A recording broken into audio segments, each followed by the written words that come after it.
Hello everyone, welcome back to my YouTube channel. I hope ਤੁਸੀਂ ਸਾਰੇ ਬੜੇ cantt ਹੋਗੇ ਐਂਡ ਤੁਹਾਡੀ ਫੈਮਲੀਜ਼ ਵੀ। ਸੋ ਅੱਜ ਦੇ ਆਪਾਂ ਇਸ ਲੈਕਚਰ 'ਚ ਗੱਲ ਕਰਾਂਗੇ ਨੋਟ ਮੇਕਿੰਗ ਬਾਰੇ। So this is the very important one and ਬਹੁਤ ਸਾਰੇ पेपर्स ਦੇ ਵਿੱਚ ਆਏਗਾ। ਰੀਸੈਂਟਲੀ ਬੀਟੈਕ ਦੇ ਜੋ ਪੇਪਰਸ ਹੋ ਰਹੇ ਨੇ ਐਂਡ ਬਹੁਤ ਸਾਰੇ ਜਿਵੇਂ BSCs ਦੇ ਪੇਪਰ ਹੋ ਰਹੇ ਨੇ, MSc ਦੇ ਪੇਪਰ ਹੋ ਰਹੇ ਨੇ, ਬਹੁਤ ਸਾਰੇ ਪੇਪਰਸ ਚੱਲ ਰਹੇ ਨੇ ਆਨਲਾਈਨ। ਉਹਨਾਂ ਦੇ ਵਿੱਚ ਇਹ ਟੌਪਿਕ ਜਿਹੜਾ ਹੈ ਬੜਾ ਇੰਪॉर्टेंट ਹੈ। ਸੋ ਇਹ टॉपिक ਨੂੰ ਸਮਝਣਾ that is also very important. So ਅੱਜ ਆਪਾਂ ਇਸ ਟੌਪਿਕ ਨੂੰ ਸਮਝਾਂਗੇ। ਉਸ ਤੋਂ ਪਹਿਲੇ very sorry for being so late, मैं कोई वीडियो नहीं पाई but the main reason behind this is कि मैं ਚਾਹੁੰਦੀ ਹਾਂ ਕਿ ਤੁਸੀਂ ਮੈਨੂੰ ਦੱਸੋ ਮੈਂ ਕਿਹਦੇ ਤੇ ਵੀਡੀਓ ਬਣਾਵਾਂ। ਮੈਂ ਹਰ ਇੱਕ ਵੀਡੀਓ 'ਚ ਇਹ ਕਹਿੰਦੀ ਹਾਂ ਕਿ ਤੁਸੀਂ ਦੱਸੋ।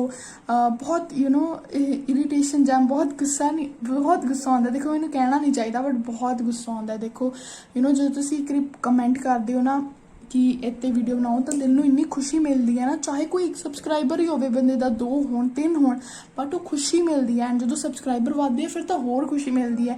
बट जो एक जना कमेंट करते ना कि ये मैनू समझ आया, thank you so much, and इहो जी कमेंट या फिर कोई टॉपिक कहते कि मैनू यह नहीं समझ आया समझाओ है ना। अगर वो टॉपिक मैनू आउंदा होवे ते आई एम ऑलवेज ईगर कि मैं थोड़ा ये चीज़ समझावा।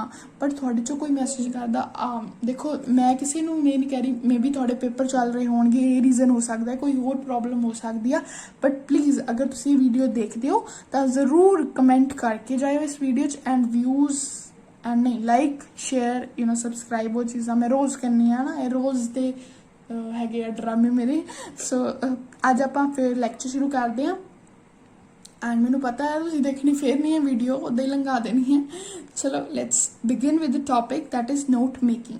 हुण पिछले लैक्चर जो पिछली वीडियो आई सी उहदे विच आपां नोट टेकिंग बारे गल कीती सी एंड आई गारंटी यू कि this is the best video for this. अगर तुसीं देख लोगे इस तो बाद तुहानूं समझण दी लोड़ नहीं पाएगी। नोट मेकिंग देखो एक बहुत आसान प्रोसैस असीं रोज़ करते हैं and being in a college और स्कूल जे स्टूडेंट अगर तुसीं 9 10 दे और अगर +1 +2 पढ़ रहे हो या कॉलेज पढ़ रहे हो दैन नोट मेकिंग जिहड़ा एक होर बहुत इंपॉर्टेंट प्रोसैस हो जाता है। नोट्स बनाने बहुत जरूरी हो जाते हैं ना।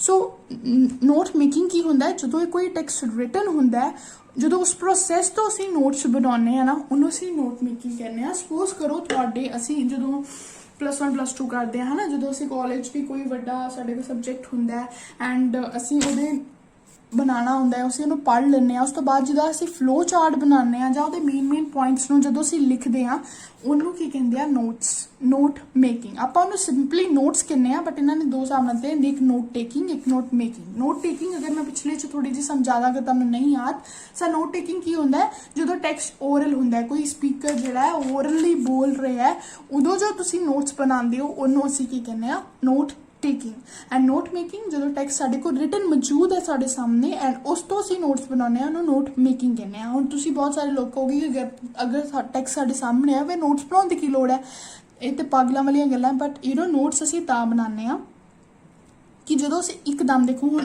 आ एक पूरा पेज है, पूरा जिवें टॉपिक है कोई भी टॉपिक ले लो, यह पूरा टॉपिक है अगर मैं पढ़ रही हाँ एक टाइम तो मैं पढ़ लिया उस तो बाद पेपर्स दे विच मैं आसानी चाहनी हाँ दैन मैं ये नोट्स बना लूँगी इन ब्रीफ कि ये एक्चुअल च है कि एंड उस तो बाद मैं पेपर च सिर्फ उही चीज़ में एक बार निगाह मार लूँगी। अच्छा ऐसी जिस हिसाब नाल असीं फ्लो चार्ट्स बना लैंदे हैं, राइट। फ्लो चार्ट्स बना लैंदे हैं साइंस दे विच एंड बहुत सारिया चीज़ां असीं इदां मैंशन कर लैंदे है ना। सो यह सारिया चीज़ां की होंदियां नोट्स, ठीक है। इन्होंने नोट मेकिंग के रूप किया जाता है। Now making act as a mechanism. देखो मैं तुहानूं सिंपल चीज़ां दसूँगी, ठीक है। फर्स्टली तुसीं हैडिंग लिख सकते हो, उस तो बाद थोड़ा जिहा सिस्टम है नहीं ना, I hope you manage. Thus we can define note making as a systematic method of writing down briefly and clearly। देखो मैं हूँ मैं पिक्चर डिस्टर्ब कर रही हूँ बट सॉरी। देखो मैं बहुत सारे तरीके भी आजमाए है ना, बहुत सारिया मैं ऐप्स डाउनलोड कीतियां कि मैं नवे तरीके नाल प्रेजेंटेशंस बना के कीतियां बट तुसीं उस चीज़ नूं एप्रीशिएट नहीं करते। देखो मैं किसी नूं ब्लेम नहीं कर रही, मैम मेरी थोड़ी जी मैनू नहीं पता बट प्लीज़ गाइज थोड़ा जिहा समझो। एंड अगर तुहानूं वीडियो अच्छी लगती है तो अच्छा कहो, अगर नहीं अच्छी लगती तो बेशक माड़ा कहो पर कमेंट करो जरूर, ठीक है। क्योंकि फिर मैनू पता लगेगा कि हाँ इत्थे मैं गलत हाँ, अगर मैं सही हाँ तो यह भी कहो सही आ, ठीक है। अगर बेवजह भी गलत नहीं कही जाना तो बेवजह सही भी नहीं कही जाना। अगर बंदा गलत है तो गलत है, सही है तो सही है, ठीक है। सो ਕਮੈਂਟ ਕਰੋ, ਦੇਖੋ ਉਹਦੇ ਨਾਲ ਨਾ ਹੌਸਲਾ ਵੱਧਦਾ, ਫਿਰ ਹੋਰ ਵੀਡੀਓਜ਼ ਬਣਾਉਣ ਨੂੰ ਦਿਲ ਕਰਦਾ। Thus we define note making as a systematic method of writing down briefly and clearly the important points of reading text. ਹੁਣ ਦੇਖੋ ਇਹ ਕਾਹਦੇ ਲਈ ਅਸੀਂ ਕਰਦੇ ਹਾਂ, to keep a record of main points, ਠੀਕ ਹੈ, for revision for an examination, update information, compare information, to analyze a text. ਇਹ ਸਾਰੀਆਂ ਚੀਜ਼ਾਂ ਮੈਂ ਤੁਹਾਨੂੰ ਸਮਝਾਤੀਆਂ।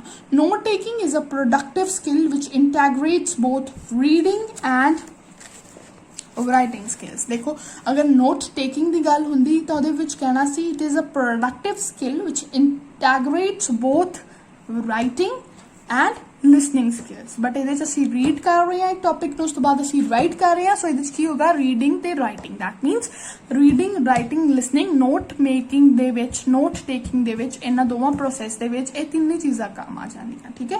ਸੋ ਰੀਡਿੰਗ ਸਟ੍ਰੈਟਜੀਜ਼ ਕਿੱਦਾਂ ਹੁੰਦੀਆਂ, read the text quickly in order to identify its purpose, scope, then read the text again in order. ਦੇਖੋ ਪਹਿਲੀ ਜੋ ਚੀਜ਼ ਹੈ ਆਪਾਂ ਇੱਦਾਂ ਕਰਦੇ ਨਹੀਂ ਹਾਂ, ਬਟ ਇਹਨਾਂ ਦੇ ਬੁੱਕ ਦੇ ਹਿਸਾਬ ਨਾਲ ਇੱਦਾਂ ਕਰ ਲੈਣਾ ਚਾਹੀਦਾ। ਦੇਖੋ ਕੋਈ ਵੀ ਟੈਕਸਟ ਹੈ, ਫਰਸਟਲੀ ਤੁਸੀਂ ਉਹਨੂੰ, ਸਾਡੇ ਟੀਚਰਸ ਵੀ ਕਹਿੰਦੇ ਹੁੰਦੇ ਸੀ ਸਾਨੂੰ, ਹੈ ਨਾ, ਕਿ ਪੈਸੇਜ ਪੜ੍ਹੋ। ਅਗਰ ਪੈਸੇਜ ਆਉਂਦਾ ਹੁੰਦਾ ਜਿਵੇਂ ਇੰਗਲਿਸ਼ ਦੇ ਵਿੱਚ, ਪਹਿਲਾਂ ਪੈਸੇਜ ਨੂੰ ਇੱਕ ਵਾਰੀ ਪੜ੍ਹ ਲਓ, ਫਿਰ ਕੁਐਸਚਨਸ ਨੂੰ ਦੇਖੋ, ਫਿਰ ਪੈਸੇਜ ਨੂੰ ਇੱਕ ਵਾਰੀ ਧਿਆਨ ਨਾਲ ਪੜ੍ਹੋ ਐਂਡ ਫਿਰ ਉਹਦੇ ਵਿੱਚ ਤੁਹਾਨੂੰ ਕੁਐਸਚਨ ਲੱਭ ਜਾਣਗੇ, ਠੀਕ ਹੈ। ਬਟ ਅਸੀਂ ਕਦੀ ਕਰਦੇ ਨਹੀਂ ਇੱਦਾਂ, ਉਹ ਸਾਡੀ ਮਰਜ਼ੀ ਹੈ, ਬਟ ਇੱਦਾਂ ਕਰ ਲੈਣਾ ਚਾਹੀਦਾ। ਰੀਡ ਦ ਟੈਕਸਟ ਕੁਇਕਲੀ, ਪਹਿਲਾਂ ਇੱਕ ਟੈਕਸਟ ਨੂੰ ਪੜ੍ਹ ਲਓ ਤਾਂ ਕਿ ਤੁਹਾਨੂੰ ਪਤਾ ਲੱਗ ਜਾਏ ਕਿ ਇਹ ਟੈਕਸਟ ਦਾ ਮਤਲਬ ਕੀ ਹੈ, ਇਹਦਾ ਸਕੋਪ ਕੀ ਆ। ਫਿਰ ਉਸ ਤੋਂ ਬਾਅਦ ਉਹਦੇ ਵਿੱਚੋਂ ਰਿਕੋਗਨਾਈਜ਼ ਕਰੋ ਕੀ ਆਈਟਮਸ, ਉਹਦੇ ਚੋਂ ਮਾਰਕ ਕਰੋ, ਉਹਦੇ ਚੋਂ ਕੀ ਪੁਆਇੰਟ ਚੁੱਕੋ, ਸਿਗਨਲ ਵਰਡਸ ਚੁੱਕੋ, ਮੀਨਿੰਗ ਆਫ ਵਰਡਸ ਚੁੱਕੋ, ਠੀਕ ਹੈ। ਸਾਰੇ ਇਹ ਸਾਰੀਆਂ ਚੀਜ਼ਾਂ ਕਰੋ, ਟੌਪਿਕ ਸਮਝੋ ਕੀ ਹੈ, ਠੀਕ ਹੈ। ਫਿਰ ਆ ਗਿਆ ਸਾਡੇ ਕੋਲ reduction devices. Now what is the meaning of this reduction devices. ਹੁਣ ਦੇਖੋ ਅਸੀਂ ਜਦੋਂ ਨੋਟਸ ਬਣਾਉਂਦੇ ਹਾਂ, ਅਸੀਂ ਇਹ ਚੀਜ਼ਾਂ ਨਹੀਂ ਪੜ੍ਹੀਆਂ, ਬਟ ਇਹ ਚੀਜ਼ਾਂ ਆਟੋਮੈਟਿਕਲੀ ਹੋ ਜਾਂਦੀਆਂ ਜਦੋਂ ਅਸੀਂ ਨੋਟਸ ਬਣਾਉਂਦੇ ਹਾਂ। ਅਸੀਂ ਸਾਰੀਆਂ ਲਾਈਨਸ ਤੇ ਲਿਖਦੇ ਨਹੀਂ, ਹੈ ਨਾ। ਅਸੀਂ ਕਿਸੇ ਟੀਚਰ ਨੂੰ ਉਹ ਚਲੋ ਇੱਥੇ ਸੁਣਨ ਦੀ ਗੱਲ ਨਹੀਂ ਆਈ, ਅਗਰ ਕੋਈ ਅਸੀਂ ਟੌਪਿਕ ਪੜ੍ਹ ਰਹੇ ਹਾਂ ਤਾਂ ਅਗਰ ਸਲਫਰ ਲਿਖਿਆ ਤਾਂ ਅਸੀਂ ਐਸ ਲਿਖ ਦਿੰਦੇ ਹਾਂ, ਕੋਈ ਵੀ ਚੀਜ਼ ਕਮਿਊਨੀਕੇਸ਼ਨ ਲਿਖਿਆ ਤਾਂ COMM ਡਾਲ ਦਿੰਦੇ ਹਾਂ, ਰਾਈਟ। ਅਸੀਂ ਬਹੁਤ ਸਾਰੀਆਂ short farms and being in N Instagram and WhatsApp world, Instagram basically ਮੈਂ ਕਹੂੰਗੀ, ਤਾਂ ਸਾਨੂੰ ਸ਼ਾਰਟ ਫਾਰਮਸ ਦੀ ਆਦਤ ਪੈ ਚੁੱਕੀ ਹੈ। ਅਸੀਂ ਟੈਕਸਟ ਦੇ ਵਿੱਚ, ਅਸੀਂ ਆਪਣੇ ਮੈਸੇਜਿਸ ਦੇ ਵਿੱਚ ਸ਼ਾਰਟ ਫਾਰਮ ਯੂਜ਼ ਕਰਦੇ ਹਾਂ। ਸੋ ਹੋਰ ਸ਼ਾਰਟ ਹੋ ਗਈਆਂ ਹੁੰਦੀ ਸ਼ਾਰਟ ਫਾਰਮ, ਬਹੁਤ ਜ਼ਿਆਦਾ ਹੀ ਸ਼ਾਰਟ ਹੋ ਗਈਆਂ। तो ये ਇਹਨਾਂ ਦੇ ਹਿਸਾਬ ਨਾਲ ਰਿਡਕਸ਼ਨ ਡਿਵਾਈਸਿਸ ਆ, ਜੋ ਐਕਚੁਅਲੀ ਰਿਡਕਸ਼ਨ ਡਿਵਾਈਸਿਸ ਨੇ, ਜੋ ਐਕਚੁਅਲ ਜਿਹੜਾ ਹੈਗਾ ਇੰਟਰਨੈਸ਼ਨਲ ਅਸੈਪਟਡ ਨੇ, ਹਨਾ। ਮਤਲਬ ਅਸੀਂ ਇਹਨਾਂ ਨੂੰ ਅਸੈਪਟਡ ਕਹਿ ਸਕਦੇ ਹਾਂ ਹਿਸਾਬ ਨਾਲ, ਕਿ ਇਹ ਜਿਹੜੀਆਂ ਅਗਰ ਤੁਸੀਂ ਇਹਨੂੰ ਇਦਾਂ ਲਿਖੋਗੇ ਦੈਟ ਮੀਨਸ ਇਹ ਇਹੋ ਹੀ ਚੀਜ਼ ਆ, ਹਨ। ਬਹੁਤ ਸਾਰੇ ਅਸੀਂ ਯੂਜ਼ ਵੀ ਕਰਦੇ ਹਾਂ, ਸਪੋਜ਼ ਜਿਵੇਂ ਡੈਟ ਇਜ਼, ਇਹ ਬਹੁਤ ਯੂਜ਼ ਹੁੰਦਾ, ਰਾਈਟ। ਸੋ ਇਹ ਸਾਰੀਆਂ ਚੀਜ਼ਾਂ ਸਲਫਰ ਲਈ ਹੈ, ਸੀ ਲਈ ਈ, waste and all this. Reduction devices refer, ਅਗਰ ਤੁਹਾਨੂੰ ਰਿਡਕਸ਼ਨ ਡਿਵਾਈਸਿਸ ਦਾ ਆ ਗਿਆ ਤਾਂ ਪਹਿਲਾਂ ਇਹ ਲਾਈਨ ਲਿਖਾਂਗੇ, reduction devices refer to the techniques used to shorten expressions in order to save time while making notes. Notes make you know what I'm speaking, notes ਨੂੰ ਬਣਾਉਣ ਲਈ ਜਦੋਂ ਅਸੀਂ ਬਣਾਉਂਦੇ ਹਾਂ, ਉਹ ਟੈਕਨੀਕਸ ਦੇ ਵਿੱਚ ਅਸੀਂ ਜਦੋਂ ਸ਼ਾਰਟ ਕਰਨਾ ਹੁੰਦਾ ਕਿਸੇ ਐਕਸਪ੍ਰੈਸ਼ਨ ਨੂੰ, ਉਦੋਂ ਅਸੀਂ ਰਿਡਕਸ਼ਨ ਡਿਵਾਈਸਿਸ ਯੂਜ਼ ਕਰਦੇ ਹਾਂ। ਐਂਡ ਇਹਦੇ ਨਾਲ ਕੀ ਹੈ, ਰੈਪੀਟੀਸ਼ਨ ਇਨਕਲੂਡ ਨਹੀਂ ਹੁੰਦੀ, ਮਤਲਬ ਐਕਸਕਲੂਡ ਹੁੰਦੀ ਆ, ਤੇ ਅਨਨੈਸੈਸਰੀ ਇਨਫੋਰਮੇਸ਼ਨ ਅਸੀਂ ਲਿਖਦੇ, ਟਾਈਮ ਸਾਡਾ ਬਚਦਾ ਹੈ, ਠੀਕ ਹੈ। Therefore standard abbreviations and symbols should be used so that there is no scope for confusion and misunderstanding. ਇਹ ਹੁੰਦਾ ਜਦੋਂ ਅਸੀਂ ਬਹੁਤ ਚਿਰ ਬਾਅਦ ਵੀਡੀਓ ਬਣਾਉਂਦੇ ਹਾਂ। ਸੋ ਇਹਦੇ ਵਿੱਚ ਕੀ ਹੁੰਦਾ, ਕਹਿੰਦੇ ਕਿ ਮਿਸਅੰਡਰਸਟੈਂਡਿੰਗ ਤੇ ਕਨਫਿਊਜ਼ਨ ਨੂੰ ਦੂਰ ਕਰਨ ਲਈ ਇਹ ਸਟੈਂਡਰਡ ਐਬਰੀਵੇਸ਼ਨਸ ਬਣਾਈਆਂ। ਸਟੈਂਡਰਡ ਮਤਲਬ ਇਹ ਸਾਰਿਆਂ ਵੱਲੋਂ ਅਸੈਪਟਡ ਨੇ, ਇਹਦਾ ਮਤਲਬ ਇਹੀ ਹੋਏਗਾ, ਇਹਦਾ ਮਤਲਬ ਕੁਝ ਹੋਰ ਨਹੀਂ ਹੋ ਸਕਦਾ, ਠੀਕ ਹੈ। These are the standardised and ਤੁਸੀਂ ਉਹਨਾਂ ਨੂੰ ਕਿਸੇ ਹੋਰ ਦੇ ਬਦਲੇ ਚੇਂਜ ਕਰਕੇ ਨਹੀਂ ਲਿਖ ਸਕਦੇ। ਅਗਰ ਇਹ ਤੁਹਾਡੇ ਕੋਲ ਰਹਿਣਾ ਫਿਰ ਤਾਂ ਤੁਸੀਂ ਜੋ ਮਰਜ਼ੀ ਲਿਖੋ। These are the standard abbreviations used in technology, ਜਿਵੇਂ ਸਰਫ use the first letter of the word, ਇਹ ਵਾਲੇ ਆ। ਫਰਸਟ ਸਾਡੇ ਕੋਲ ਟਾਈਪ ਆ ਗਈ, use the first letter of the word, and then ਸਾਡੇ ਕੋਲ ਟਾਈਪ ਆ ਗਈ use the first letter of the phrases, ਜਿਵੇਂ ਕਿਲੋਗ੍ਰਾਮ, ਕਿਲੋ ਔਰ ਗ੍ਰਾਮ, ਇਹਨਾਂ ਦੋਵਾਂ ਚੋਂ K ਔਰ G, ठीक है। देन सेंटी और लीटर, ये दो वर्ड है ना फ्रेजेस, वन इज किलो, दूसरा is gram, centi and this is litre. So ਇਹਦਾ C ਇਹਦਾ N, ठीक है।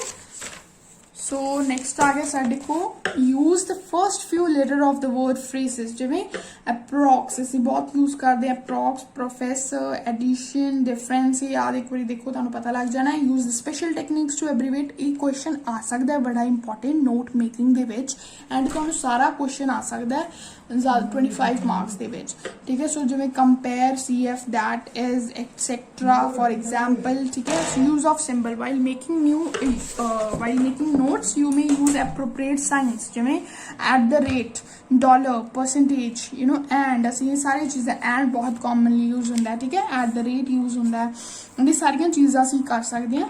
ਐਂਡ ਜੋ ਸੀਕੁਐਂਸਿਸ ਹੈ ਐਂਡ ਜੋ ਰਿਡਕਸ਼ਨ ਡਿਵਾਈਸ ਦਾ ਸੀਕੁਐਂਸ ਪਿਛਲੇ ਵੀਡੀਓ 'ਚ ਦੇਖੋ ਮੈਂਸ਼ਨ ਹੈ, ਮੈਂ ਪਿਛਲੀ ਵੀਡੀਓ ਦਾ ਲਿੰਕ ਡਿਸਕ੍ਰਿਪਸ਼ਨ 'ਚ ਮੈਂਸ਼ਨ ਕਰ ਦੂੰਗੀ। ਨੋਟ ਟੇਕਿੰਗ ਪੜ੍ਹਨਾ ਹੈ ਤਾਂ ਫਸਟਲੀ ਤੁਸੀਂ ਨੋਟ ਟੇਕਿੰਗ ਪੜ੍ਹ ਲਿਓ। ਐਂਡ ਵੀਡੀਓ ਬਹੁਤ ਲੰਬੀ ਹੋ ਰਹੀ ਹੈ। ਐਂਡ ਦੇਖੋ ਰਿਡਕਸ਼ਨ ਡਿਵਾਈਸਿਸ ਜਿਹੜੇ ਆ ਉਹ ਦੋਵਾਂ ਲਈ ਸੇਮ ਹੁੰਦੇ ਆ, ਬਿਕਾਜ਼ ਦੇਖੋ ਨੋਟ ਜਦੋਂ ਅਸੀਂ ਸੁਣ ਕੇ ਬਣਾਉਣੇ ਆ ਨੋਟਸ ਜਾਂ ਦੇਖ ਕੇ ਬਣਾਉਣੇ ਆ ਨੋਟਸ, ਬੋਲਣ ਵਾਲਾ ਵਰਡ ਤਾਂ ਸੇਮ ਹੀ ਹੋਣਾ ਹੈ ਨਾ। ਜਿਵੇਂ ਹੁਣ ਐਂਡ ਹੈ ਤਾਂ ਉਹਨੇ ਐਂਡ ਹੀ ਰਹਿਣਾ ਹੈ, ਡਿਫਰੈਂਸ ਹੈ ਤਾਂ ਉਹਨੇ ਡਿਫਰੈਂਸ ਹੀ ਰਹਿਣਾ, ਬੋਲਣ ਦੇ ਵਿੱਚ ਵੀ ਤੇ ਲਿਖਣ ਦੇ ਵਿੱਚ ਵੀ। ਸੋ ਰਿਡਕਸ਼ਨ ਡਿਵਾਈਸਿਸ ਵੀ ਸੇਮ ਰਹਿੰਦੀਆਂ ਤੇ ਸੀਕੁਐਂਸਿਸ ਵੀ ਜਿਹੜੀ ਹੈ ਉਹ ਸੇਮ ਰਹਿੰਦੀ ਆ। ਹੁਣ ਅੱਗੇ ਤੁਹਾਡੇ ਕੋਲ ਪੈਸੇਜ ਆ ਗਏ। ਅਗਰ ਤੁਸੀਂ ਚਾਹੁੰਦੇ ਹੋ ਕਿ ਮੈਂ ਪੈਸੇਜ ਤੇ ਵੀ ਵੀਡੀਓ ਬਣਾਵਾਂ ਜਿਹੜੀ ਅਨਸੋਲਵਡ ਪੈਸੇਜ ਆ, then you can comment down. ਤੁਹਾਨੂੰ ਪਤਾ ਹੈ ਕਿ ਕਮੈਂਟ ਕਰੋ, ਲਾਈਕ ਕਰੋ, ਸ਼ੇਅਰ ਕਰੋ। And guys be safe. ਘਰ ਰਹੋ एंड बाहर जाना है तो प्लीज अपना ध्यान रखें, मास्क वेयर करके सारा कुछ सैनिटाइज करके बाहर जाओ। And stay happy, stay good, bye bye, see you in the next video. And please like, share, comment and share the video with others also so that they can subscribe my channel। and comment करियो कोई topic ਤੁਹਾਨੂੰ ਸਮਝ ਨਹੀਂ ਆਇਆ till ਹਜੇ ਤੱਕ, ਕੋਈ ਜਿਹੜਾ ਮੈਂ ਟੌਪਿਕ ਸਮਝਾਇਆ ਤੁਹਾਨੂੰ ਸਮਝ ਨਹੀਂ ਆਇਆ ਹੋਊਗਾ, ਮੈਂ ਫਿਰ ਤੋਂ ਵੀਡੀਓ ਬਣਾਉਂਗੀ। ਕੋਈ ਨਵਾਂ ਟੌਪਿਕ ਕਰਨਾ ਹੈ ਤਾਂ ਉਹਦੇ ਤੇ ਵੀ ਤੁਸੀਂ ਕਮੈਂਟ ਕਰ ਸਕਦੇ ਹੋ। Bye bye, see you in the next video, enjoy your life.